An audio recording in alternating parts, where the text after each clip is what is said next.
Good morning, everybody. Welcome back to cilinixfxcapital, or welcome to the channel if you're new, or welcome to this new video on SUI.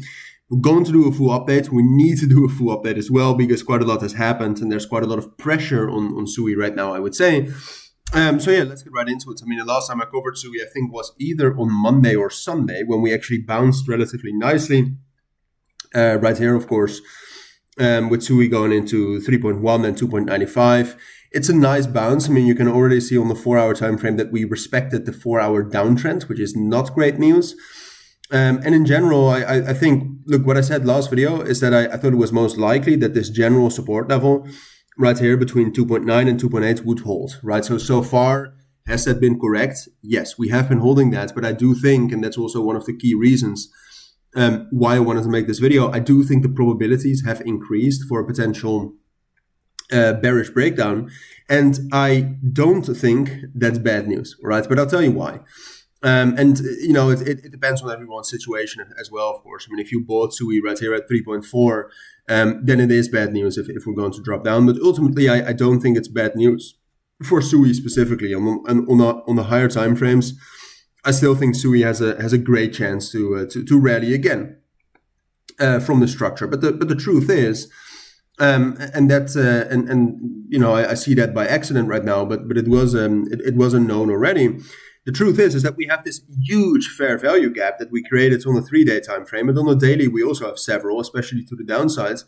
When we had that huge momentous move right here, the 22nd of April. So I'm not sure if any of you are familiar with Elliott wave theory, but very often when you have a major rally, the first wave starts off as an impulse wave, has a lot of momentum, and then the second wave usually retraces very, very far down the length of the first wave, right? So if we drop down, if you just go off Elliott wave, right, which in my opinion is not a perfect theory, but let's say we fill that entire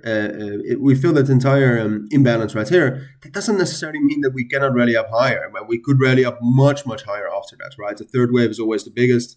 So long term, am I worried about SUI? No. Short term, and fundamentally, I am, right? I mean, like I said, on the 4-hour time frame, bad reaction right here to 3.14 to the 4-hour trend.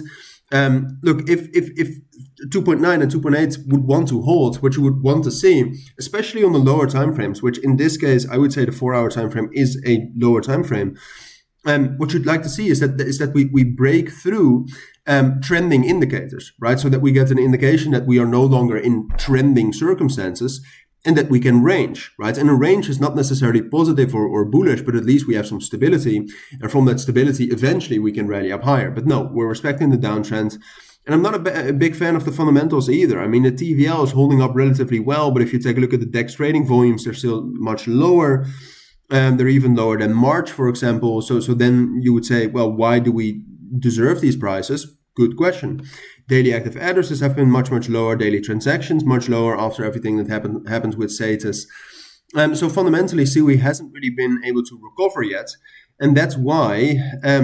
Look, this is a fundamentals market, right? And I have to say that in every video because it's true, in the sense that, you know, if we get peace between Israel and Iran in the next hour, SUI will just shoot up, right? And we will be able to hold 2.8.